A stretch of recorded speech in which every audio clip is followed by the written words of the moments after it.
jaaladheen garaa koo sirratti gadhiise. Amma sammas dhimmeessi yaadaan si malooleen buluu.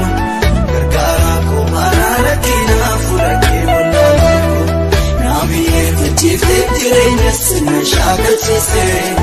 Anis si jaaladheen garaa koo sirratti gadhiise.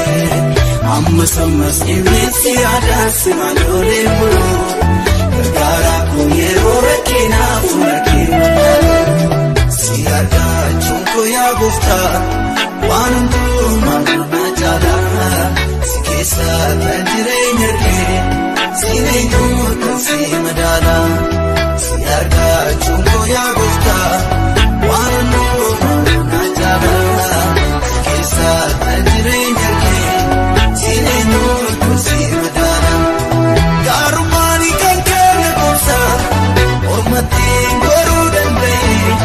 Mantamii taksi daagaddaa si to'adda naaga'e.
Check